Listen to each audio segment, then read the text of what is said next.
تو اللہ تعالیٰ نے دن اور رات کے اختلاف کو ایک دلیل بنا کر، یعنی اس کے بارے میں ذرا غور کرو، دن اور رات میں کتنے شیڈز آتے ہیں دن میں تجلی تک پہنچنے کے لیے، والنہاری اذا تجلی واللیل اذا یغشی، اس تک پہنچنے میں بہت ساری رینجز ہوتی ہیں، اندھیرا پھر اور اندھیرا پھر اور اندھیرا پھر اور اندھیرا، اور روشنی کی بھی رینج ہوتی ہے۔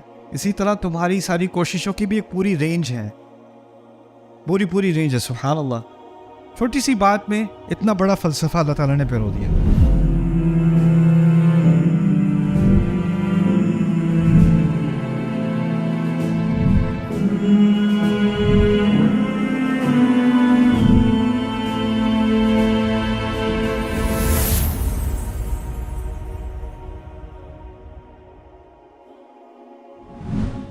والضحیٰ، ضحیٰ کہتے ہیں صبح کے اس وقت کو جب دھوپ تو آئے لیکن دھوپ کی گرمی نہ لگے، مے بی 6:30 AM، رائٹ، ایسا وقت کہ دھوپ تو نکل آئی ہے لیکن دھوپ کی تیزی نہیں لگ رہی۔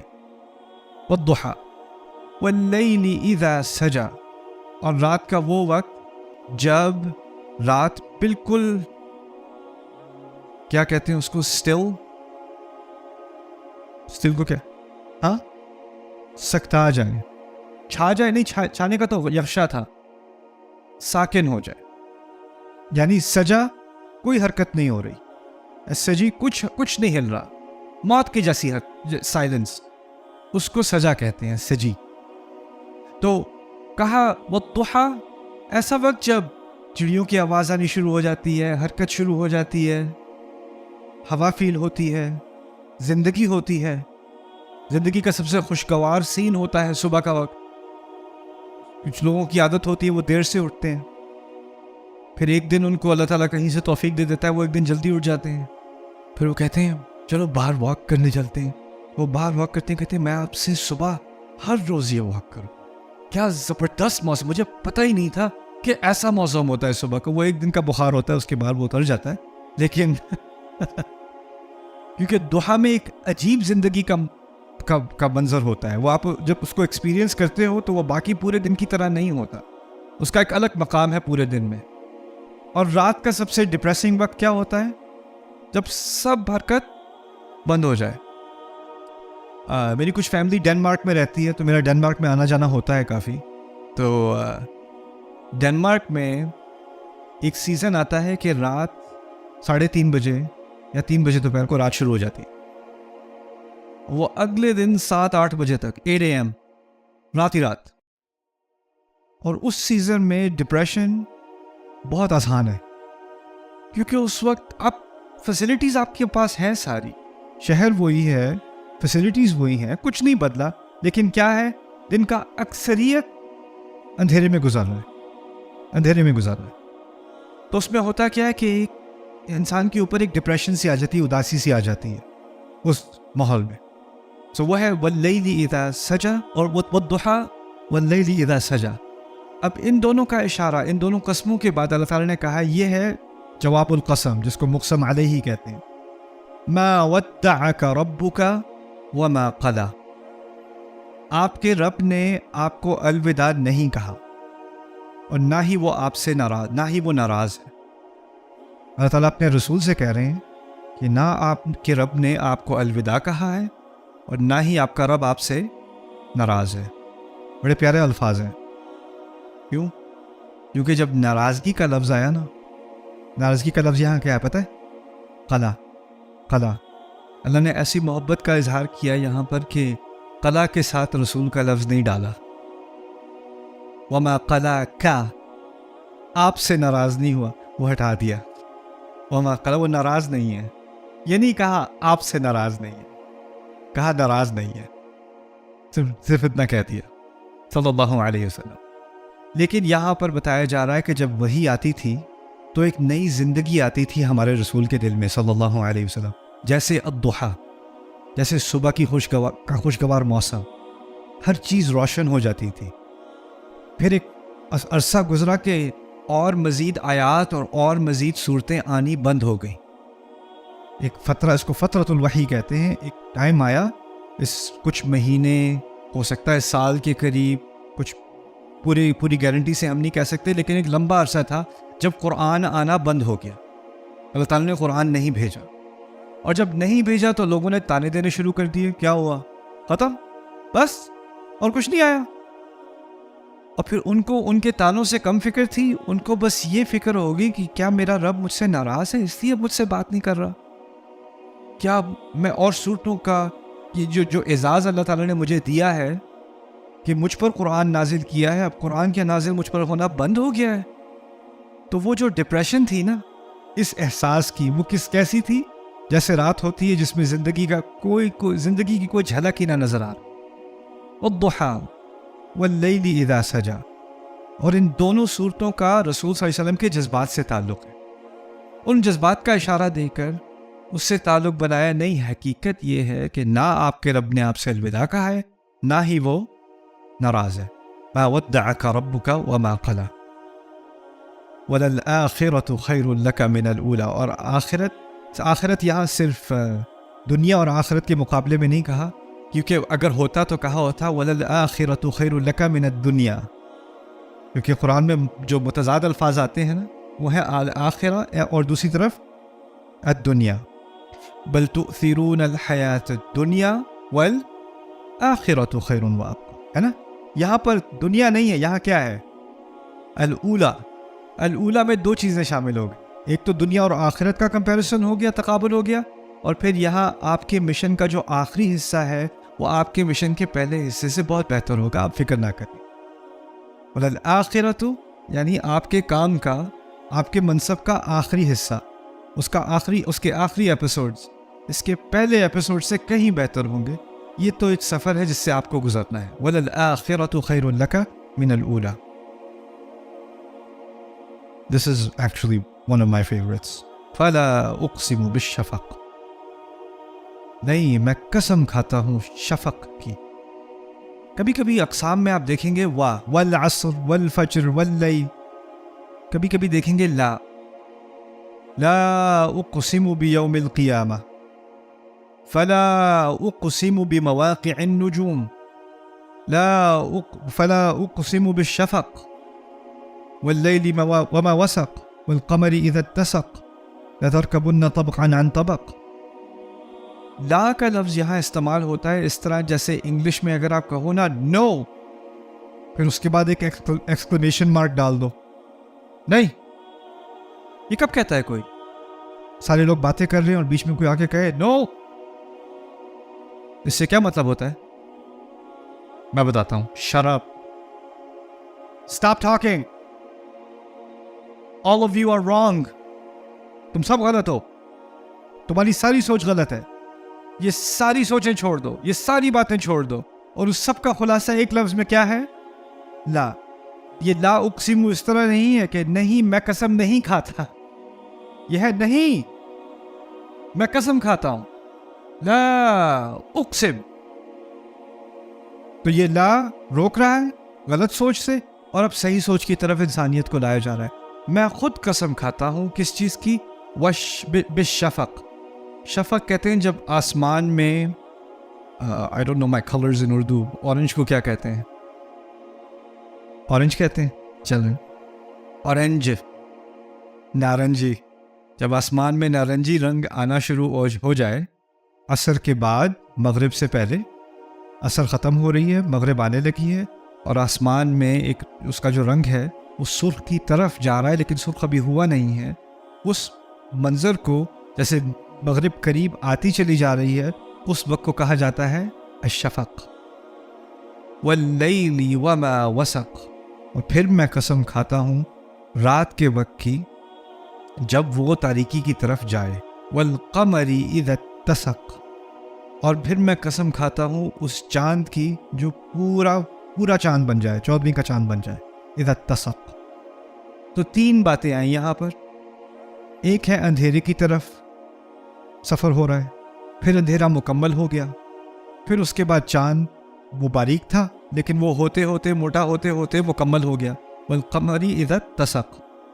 اللہ تعالیٰ نے ان چیزوں کا حوالہ دے کے میرے ذہن میں ایک منظر پیش کیا ہے کہ انسان جو ہے وہ روشنی سے تاریکی کی طرف جا رہا ہے، جیسے دن میں اللہ تعالیٰ ہمیں روشنی سے، شفق سے اندھیرے کی طرف لے جا رہے ہیں، لیکن اندھیرے میں آپ کو پورے اندھیرے میں نہیں چھوڑا. اس اندھیرے کے اندر بھی کیا ہوتا ہے؟ اس آسمان پر چاند ہوتا ہے، اور وقت کے ساتھ ساتھ اس چاند کو زیادہ سے زیادہ قوت حاصل ہوتی ہے اور وہ پورا مکمل ہو جاتا ہے. والقمر اذا اتسق. اور ان سب کا حوالہ دینے کے بعد، اس سب کو ایک دلیل لانے کے بعد اللہ تعالیٰ نے کیا مقسم علیہ پیش کیا؟ لَتَرْكَبُنَّ طَبْقًا عَنْ طَبَقٍ. تم سب ایک طبق کہتے ہیں سٹیج کو، ایک مرحلے سے دوسرے مرحلے تک سواری کرتے چلے جاؤ گے. لَتَرْكَبُنَّ طَبْقًا عَنْ طَبَقٍ. جس طرح دن ایک سفر سے گزر رہا ہے، ایک ایک لمحے میں اس کی سٹیجز ہو رہی ہیں اور چیزیں ڈیولپ ہو رہی ہیں اور آہستہ آہستہ تاریکی بڑھ رہی ہے، جس طرح چاند کو بھی پوری طرح اپنے مکمل ہونے میں ٹائم لگتا ہے، تم بھی اپنے اس دنیا کے سفر میں مرحلوں سے گزرو گے. طبقاً، ایک مرحلے سے دوسرا، دوسرے سے تیسرا. اگر آپ انسان کی جسمانی حالت کو دیکھیں، کس مرحلے میں تھا جب وہ ایک قطرہ تھا، پھر کس مرحلے میں تھا کہ بیبی اندر ماں کے پیٹ میں بن رہا ہے. اب تو ڈائیگرامز اور 3D امیجز بھی آ گئے ہیں کہ ایک ہفتے میں کیسا لگتا ہے، ایک مہینے بعد کیسا لگتا ہے، 2 مہینے میں کیا ہو رہا ہوتا ہے ماں کے پیٹ کے اندر. اتنا بڑا ایک بیج کے برابر ہے، ایک لیمو کے برابر ہے، اور ایک انگور کے برابر ہے، اور پھر اتنا بڑا ہے. اور آپ now the baby can hear, now this is happening, now this is لَتَرْكَبُنَّ طَبْقًا عَنْ طَبَقٍ. stages inside the baby, inside the mother. پھر اس کے بعد بچہ نکلتا ہے، پھر اور سٹیجز شروع ہو جاتی ہیں. ابھی اس کی آنکھیں نہیں کھل رہی، اس کے منہ سے آواز بیرلی نکل رہی ہے، اس کو اپنے لاتوں پر اور ہاتھوں پر کوئی کنٹرول نہیں ہے. یہاں تک کہ بچوں کو تو باکسنگ گلوز پہنانے پڑتے ہیں تاکہ وہ اپنی آنکھیں نہ اسکریچ کر لیں، کیونکہ ان کو بالکل بھی کنٹرول نہیں ہے. اس کو کچھ سمجھ نہیں آ رہی، اس کو وہ چیزیں پروسیس نہیں کر سکتا. پھر آپ کی بچے کی ویژن ہوتی ہے، اس کو کچھ نظر نہیں آ رہا ہوتا، اس کو دھندلا نظر آ رہا ہوتا ہے، آواز اس کو صاف آ رہی ہوتی ہے. پھر ایک مرحلہ آتا ہے کہ وہ چلنا شروع ہو جاتا ہے آہستہ آہستہ. پھر اس کے بعد وہ چیزیں گرانا شروع ہو جاتا ہے. پھر وہ پہلے وہ روتا ہے، پھر وہ رلاتا ہے. طبقاً عن طبق. پھر اس کو سکھانا پڑتا ہے. پھر ایک لمحہ آتا ہے کہ وہ آپ کو سکھانے لگتا ہے. طبقات ہیں نا، یہ مراحل ہیں زندگی کے. لَتَرْكَبُنَّ طَبْقًا عَنْ طَبَقٍ. پھر روحانی اعتبار سے بھی مراحل ہیں. اور مراحل میں ہوتا کیا ہے، یہ مثال بڑی پیاری ہے، کیونکہ اس میں صرف ترقی نہیں ہے. کیونکہ چاند جب پورا ہوتا ہے تو کیا ہوتا ہے، پھر گھٹنا شروع ہوتا ہے. سورج جو شفق کی طرف جا رہا ہے، اندھیرے کی طرف آ رہا ہے، پھر اندھیرا ختم ہوتا ہے، پھر نیا پروسیس شروع ہوتا ہے. یعنی ایک اونچ اور نیچ اور پروگریس اور پھر ڈکلائن اور پھر پروگریس اور پھر ڈکلائن. انسان فرشتہ تو ہے نہیں کہ صرف آگے کی طرف ہی چلتا رہے. کبھی کبھی آگے چل رہا ہوتا ہے، پھر سیٹ بیک ہوتا ہے، پھر آگے چلتا ہے، پھر سیٹ بیک ہوتا ہے، پھر آگے چلتا ہے، پھر سیٹ بیک ہوتا ہے. لَتَرْكَبُنَّ طَبْقًا عَنْ طَبَقٍ. اور یہاں پہ بلاغت کا بھی ایک لحاظ کیا گیا ہے. اگر کہا ہوتا طبقاً علی طبق، علی کہا ہوتا نا، تو ایک مرحلے کے اوپر اگلے مرحلے پر چڑھو گے. لیکن ایک مرحلے کے بجائے دوسرے مرحلے پر جاؤ گے. بجائے سے کیا بات سامنے آ گئی کہ ہو سکتا ہے کہ وہ مرحلہ نیچے ہو اور دوسرا ہو سکتا ہے مرحلہ آگے ہو. تو اونچ نیچ آتی رہے گی تمہارے اندر، اور ان سٹیجز سے تم گزرتے رہو گے. کچھ سٹیجز تمہیں پیچھے لے جائیں گی، کچھ سٹیجز تمہیں آگے لے جائیں گی. جیسے صحابہ ہیں، بدر میں آگے نکل گئے، احد میں پیچھے آ گئے. ملٹری میں بھی کہتے ہیں، فلسفی میں بھی کہتے ہیں، some times you have to take a step back so you can take 10 steps forward. Right, کبھی کبھی پیچھے آنا پڑتا ہے آگے جانے کے لیے. رائٹ، کرہ و فرہ کہتے ہیں، فارورڈ اینڈ بیک.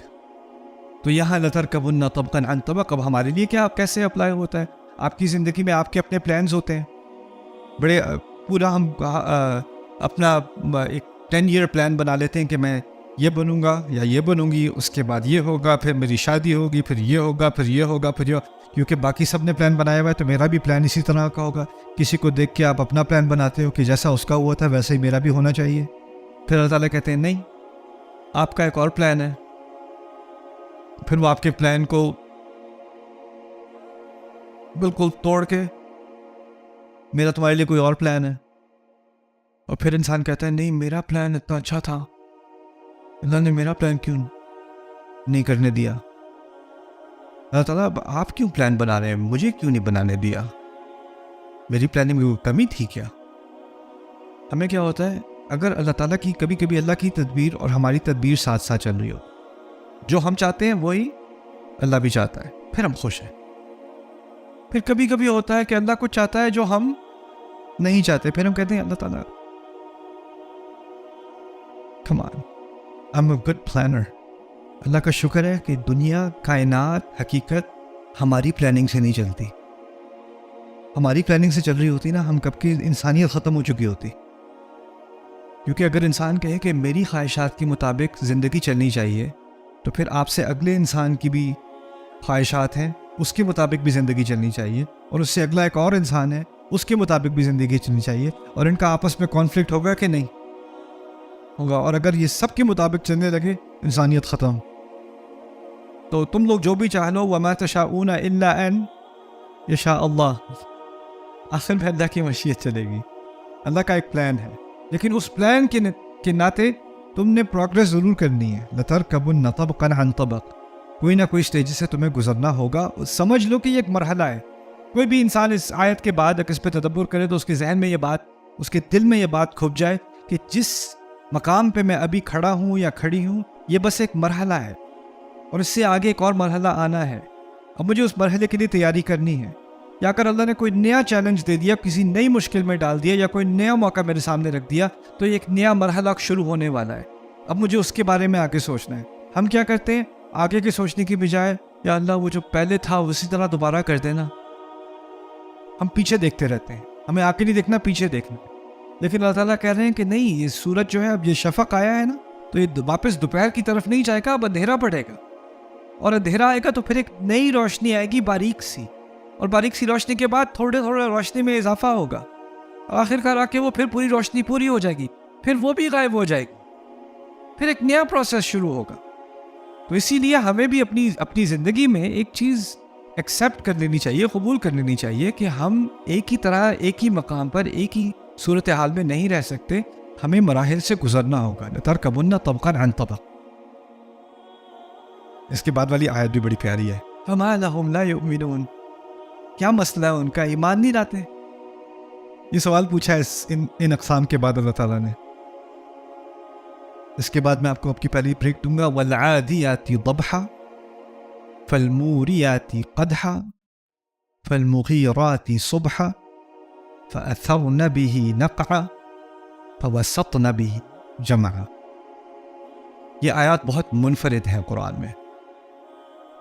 ان میں نہ اللہ تعالیٰ اپنی مخلوق کی عظمت کی بات کر رہا ہے، جیسے سورج کی بات، یا چاند کی بات، یا وقت کی بات، یا پہاڑوں کی بات.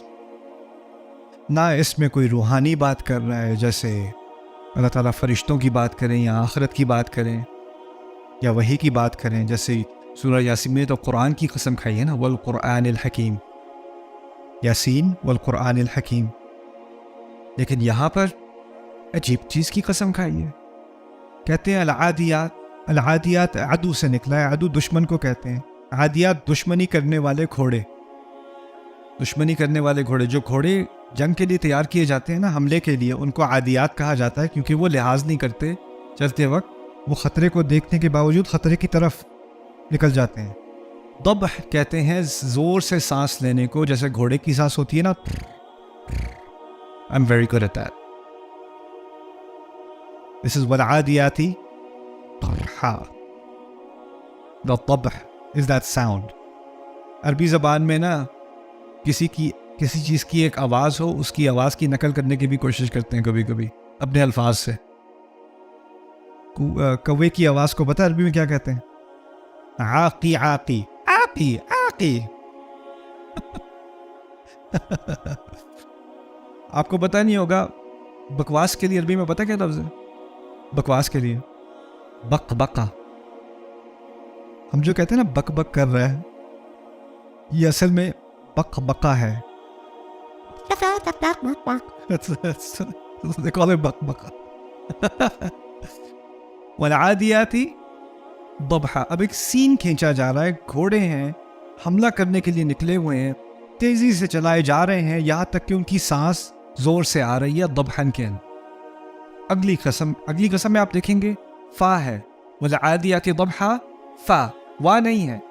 جیسے اور صورت میں ہے نا والتینی والزیتونی، وہ واو ہے، یہاں پر واو کے بعد کیا ہے؟ فا ہے. اس کا مطلب پتہ ہے کیا ہے؟ اسی تصویر کو مزید آگے لے جایا جا رہا ہے، کوئی نئی تصویر نہیں کھینچی جا رہی.